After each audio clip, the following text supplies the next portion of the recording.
K'aw kunnafoniya a jɛlen na k'a to aw sigiyɔrɔ la o ye Mali kunnafoni ka laɲini ye bi ye sibiri ye avril kalo tile 11 san 2026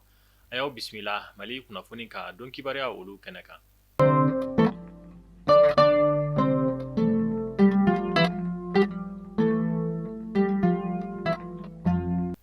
Kunnafoniya daminɛna kunun juma avril kalo tile 10 san 2026 an ka jamana marabaaw olu y'a jira k'a fɔ ko République arabe saharawi olu kɔni tɛna o lakodɔn tuguni i n'a fɔ a dama jamana. Kunnafoniya dira an ka jamana kɔkanko minisiri fɛ Abdoulaye Diop ani fɛn min ye Maroko jamana kɔkanko minisiri ka ɲɔgɔn ye dɔ senfɛ nin kɔrɔfɔ ninnu kɔri carila fɛn min ye an ka jamana marabaaw fɛ. Hakilila jiginna san 1980 wagati Mali jamana kɔni tun ye nin yɔrɔ kofɔlen in lakodɔnniya a bɛ se ka kɛ jamana ye nka kunun juma avril kalo tile 10 san 2026 Maroko jamana ka kɔkanko minisiri ni o ye Nasser Bourita ye fo ka taa se an yɛrɛ ka jamana kɔkanko minisiri Abdoulaye Diop ma olu ka ɲɔgɔn ye dɔ kɔfɛ an ka jamana kɔni bɔra k'a jira k'a fɔ k'u tɛna fɛn min ye République arabe saharawi démocratique kɔni lakodɔn tuguni i n'a fɔ a dama jamana.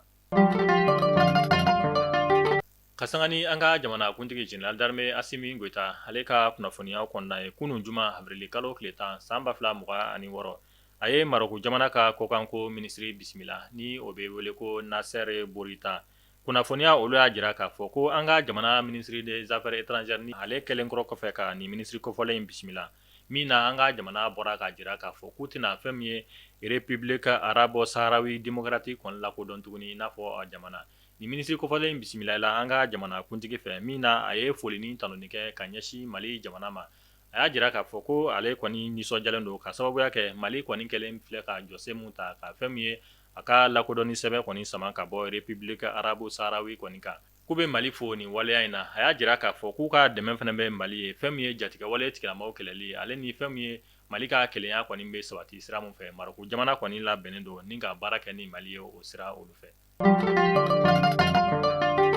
An bɛ taa Kidali marabolo kɔnɔna na kɛrɛnkɛrɛnnenya la an bɛ taa ANEFIS kunnafoniya olu y'a jira k'a fɔ ko an ka finitigilakaw kɔni ka wulikajɔ ni sɛgɛsɛgɛli kɛra sababu ye u ye tɛgɛ da fɛn min ye jatigɛwale tigilamaw dɛmɛbaa caman kan ANEFIS marabolo ale kɔnɔna na. Kunnafoniya olu y'a jira k'a fɔ ko tɛgɛda kelen filɛ maa kofɔlen minnu kan ni maa ninnu kɔni ni jatigɛwale tigilamaw kɔni tun bɛ baara kɛ ɲɔgɔn fɛ min na u bɛ binganiwale ta ni ka an ka wolomasiri tabaw kɔni sɛgɛrɛ nka ala ni an ka finitigilakaw u ka sɛgɛsɛgɛli u ka wulikajɔ ani n'u ka kodɔn yɛrɛ sababu u sera ka tɛgɛ da ni maa kofɔlen ninnu kan fɛn min ye telefɔni caman ani maramafɛn fo ka taa se mugujugu min ni o bɛ don dugu jukɔrɔ n'a bɛ f'o ma ko anti-char u ye tɛgɛ da kɛ nin fɛn kofɔlen ninnu caman kan an bɛ wagati min na i ko sisan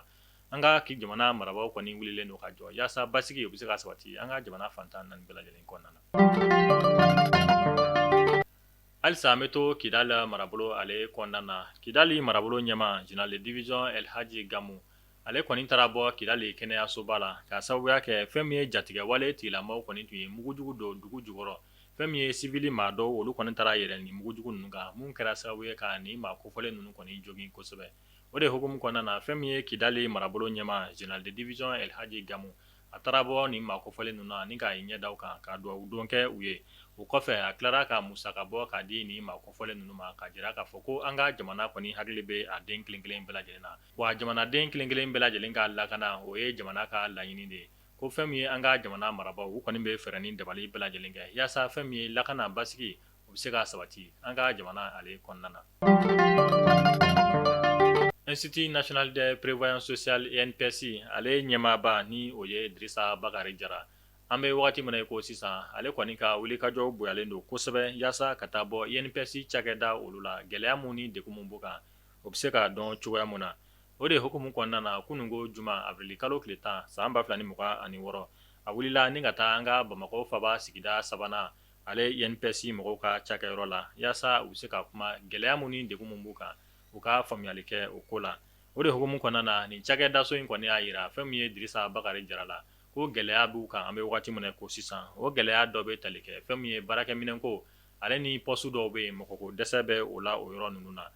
o kɔfɛ fɛn min ye INPS ɲɛmaaba Dirisa Bakari Jara a bɛ kuma ta wagati min na a y'a jira k'a fɔ ko u kɔni bɛ fɛɛrɛ ni dabali la yaasa gɛlɛya mun bɛ fɛn min ye INPS cakɛyɔrɔ kan an bɛ wagati min na ko sisan nɔgɔya bɛ se ka don ko olu la cogoya min na. An bɛ taa Kayi ka olu fɛ nɔ ka sanga ni tajiko ale ye kunnafoniya olu ye Kayi marabolo ale kɔnɔna na kununko avril kalo tile 10 san 2026 comité régional de gestion des crises et des catastrophes olu kɔni ye lajɛ kɛ ni Kayi marabolo ɲɛmaa ni o ye général de brigade Musa Sumare ka sanga ni tajiko kunnafoniya olu ye Kayi ka olu fɛ nɔ u y'a jira k'a fɔ ko an bɛ wagati min na i ko sisan Kayi marabolo kɔnɔna na hali ni o y'a sɔrɔ k'a fɔ taji maralen ni o ye stock o fanga ka dɔgɔ kosɛbɛ ko fɛn min ye jamana marabaaw kɔni b'a la ka fɛɛrɛ ni dabali bɛɛ lajɛlen sigi sen kan yaasa fɛn min ye jamana kɔnɔdenw olu bɛ se ka taji sɔrɔ lafiya la cogo min na nin kɛra ka kuma fanba ye min kɔni bolila fɛn min ye Kayi marabolo ɲɛmaa ale ni centre régional de gestion de crise maaw olu ni ɲɔgɔn cɛ kununko Kayi ka olu fɛ yen nɔ an bɛ taa Nizeriya jamana ale kɔnɔna na kunnafoniya olu y'a jira k'a fɔ ko Nizeriya jamana kuntigi kɔlɔsibaaw ni o ye garde présidentielle ye olu kɔni yɛrɛdama bilara ɲɔgɔn na fɛn min ye u ka tɛmɛni dɔ senfɛ bolimafɛn olu la siraba kana la min senfɛ i n'a fɔ aw ɲɛ bɛ a la jala cogo min na ni finitigilakaw yɛrɛdama b'a la ka ɲɔgɔn kɔni bugɔ fɛn min ye u ka cortège dɔ senfɛ Nizeriya jamana ale kɔnɔna na an bɛ taa Moyen-Orient kunnafoniya olu kɔnɔna na an bɛ wagati min na i ko sisan Iran jamana ani Amérique jamana olu kɔni sigilen don tabali kelen na Pakistan jamana kɔnɔna na yaasa ka kɛlɛban kuma fɔ u ni ɲɔgɔn cɛ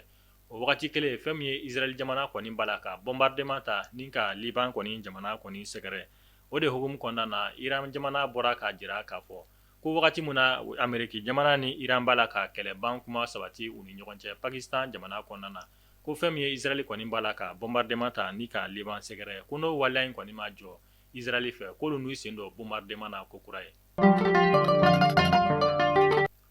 an minnu tun sɔgɔlen bɛ Mali kunnafoni na nin bɛ dansigi kɛ an ka bi sibiri kunnafoniyaw la an b'a fɔ aw k'an bɛn don n'a nataw la kunnafoniya kura olu kɛnɛ kan Ala k'an ka jamana basigi